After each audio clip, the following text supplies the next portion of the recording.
जी नमस्कार। कार्यक्रम में स्वागत है और आपके इस कार्यक्रम में शिरकत करने से पहले हम एग्जैक्टली रुपए की चाल को समझ रहे थे। एक substantial recovery lower levels and thanks to in participation of F2s जो उनकी बाइंग इमर्ज हुई है। सर आप कितना कंफर्टेबल हैं कि एक बहुत अच्छा बेस हमने 16,500 और 15,800 15,500 की ट्रेजेक्ट्री में क्रिएट कर लिया है और यहाँ से ऊपर की ट्रेजेक्ट्री कितनी खुलती हुई नजर आ रही है आपको? पहले तो आपकी राय इस पर चाहेंगे। ठीक है। तो देखिए वीरेंद्र जी, मैं इसका जवाब दो भाग में देता हूं। पहला तो यह है कि मार्केट का लेवल तीन स्तंभ पे निर्धारित रहता है।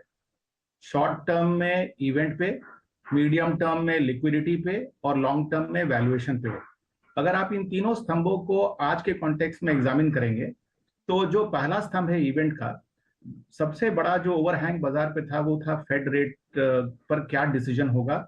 और जो डिसीजन लिया गया, चूंकि वो 75 बेसिस पॉइंट का जो बढ़ावा किया गया, वो आप समझ सकते हैं कि बाजार के अनुमान के ही करीब था। इसके पहले अनुमान लगाया जा रहा था कि 100 बेसिस पॉइंट का राइज होगा। तो इवेंट के रूप अगर आप देखें तो आउटकम जो था वो पॉजिटिव निकला।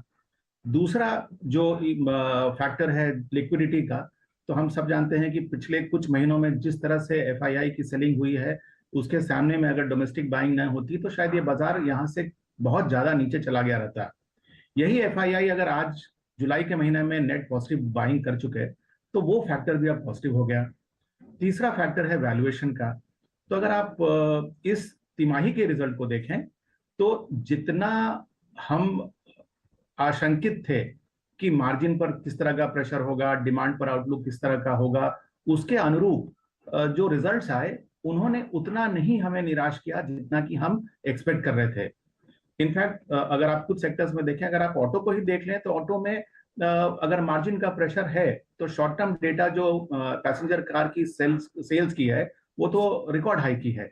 तो ओवरऑल जो माहौल बन रहा है इन तीनों फैक्टर्स पे, इवेंट्स पे, लिक्विडिटी पे और वैल्यूएशन पे, वो एक पॉजिटिव बन रहा है। तो इसी के लिए आपने जो कहा कि जो हमारा बेस बन गया 16,500 से लेके 16,800, मेरे ख्याल से अगर ये फैक्टर्स रिवर्स नहीं होते तो हम मान सकते हैं कि ये बेस बना रहेगा।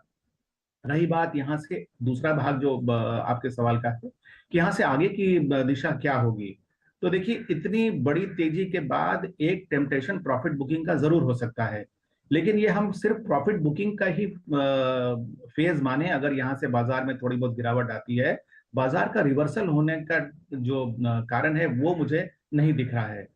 प्लस जो कंपनीज की कमेंट्री आ रही है उससे ऐसा लग रहा है कि जो second half of the financial year है वो उनके लिए ज्यादा अच्छा रहेगा, मार्जिन के रूप में भी, डिमांड के पर्सपेक्टिव से। सो अगर हम थोड़ा लंबा पर्सपेक्टिव से देखें तो माहौल तो फिर ऊपर की ट्रेजेक्टरी का ही बन रहा है।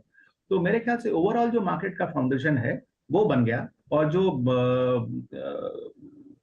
जो फैक्टर्स हैं, जो कड़ियां हैं, वो इस तरह से जुड़ रही हैं कि हमको लगता है कि बाजार यहां से ऊपर जाने की संभावना ज्यादा है।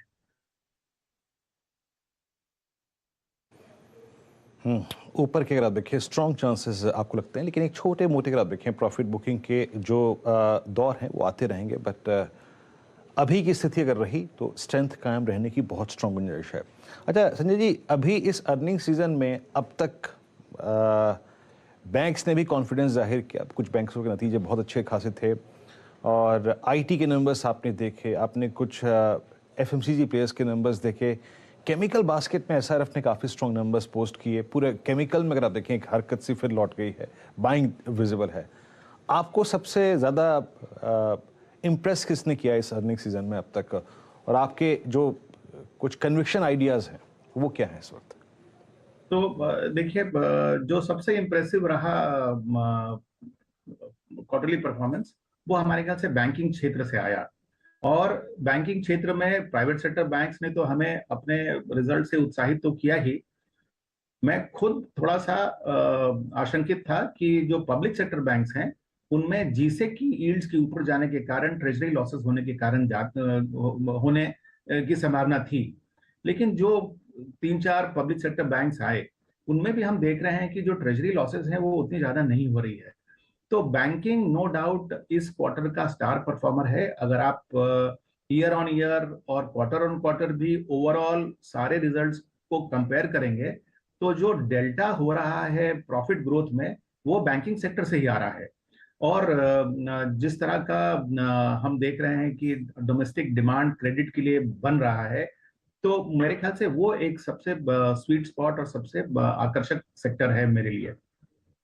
दूसरा जो सेक्टर मुझे लग रहा है कि अब अच्छा प्रदर्शन देने की संभावना है, वो है हमारे ख्याल से ऑटो। क्योंकि जो 3 नेगेटिव फैक्टर्स थे ऑटो के लिए, एक तो था कि उनके मार्जिन्स पर कमोडिटी प्राइसेस के इन्फ्लेशन के कारण नेगेटिव असर, दूसरा सेमीकंडक्टर के सप्लाई में रुकावट के कारण प्रोडक्शन में बाधा, और तीसरी बात डिमांड को लेके असमंजस कि मतलब अगर रिसेशनरी एनवायरनमेंट हुआ तो ऑटोज के डिमांड कैसे होंगे। अगर आप ये तीनों फैक्टर्स देखें तो ये तीनों फैक्टर्स रिवर्स हो गए हैं। कमोडिटी के प्राइसेस अब धीरे धीरे सॉफन हो रहे हैं, और अगर जितने नहीं भी हुए तो सेकेंड हाफ में हो जाएंगे।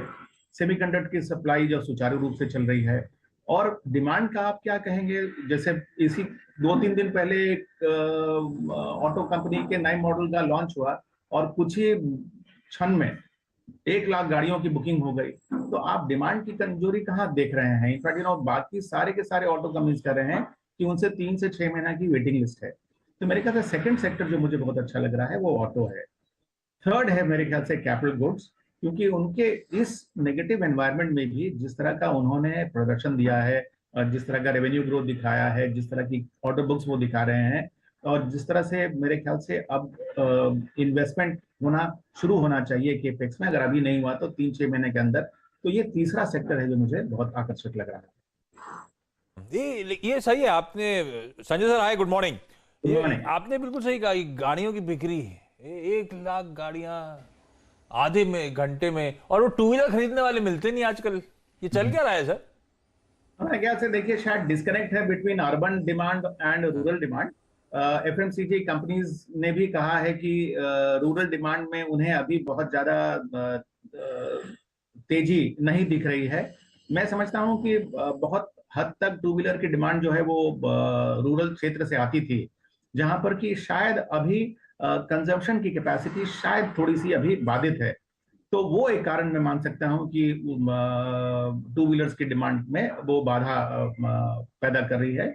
दूसरी हमें ख्याल से थोड़ी सी मार्केट में कंफ्यूजन भी है कि वो अब कन्वेंशनल जो इंटरनल कंबशन इंजन वाली जो टू व्हीलर्स हैं उसके तरफ जाएं, या फिर इलेक्ट्रिक टू व्हीलर्स के तरफ जाएं। तो थोड़ा सा मार्केट इसको भी रिकंसाइल कर रहा है, जो कि मुझे लगता है कि कुछ समय के बाद शायद वो क्लियर हो जाए। और जो भी हो, फेस्टिव सीजन में जो नंबर्स आएंगे टू व्हीलर्स के वो बहुत ही महत्वपूर्ण होंगे। ये देखना पड़ेगा कि प्रीवियस फेस्टिव सीजन के कंपैरिजन में इस बार फेस्टिव सीजन में टू व्हीलर्स ने किस तरह का प्रदर्शन दिया। ये गणेश चतुर्थी इस महीने के एंड में आ जाएगी। ये दिवाली कब है इस बार? अक्टूबर में? अक्टूबर लास्ट। तो पहले यही फेज आप कह रहे हो, अगस्त, ये अक्टूबर से सितंबर अक्टूबर का महीना ये इंपॉर्टेंट हो जाएगा भाई, बहुत इंपॉर्टेंट। हाँ संजय सर, संजय सर ने लेकिन बैंक्स, ऑटो, कैपिटल गुड्स का आईटी पे बात नहीं करी। आईटी पसंद नहीं आ रहा। आईटी आप लोग एक्यूमुलेट भी नहीं कर रहे क्या संजय सर?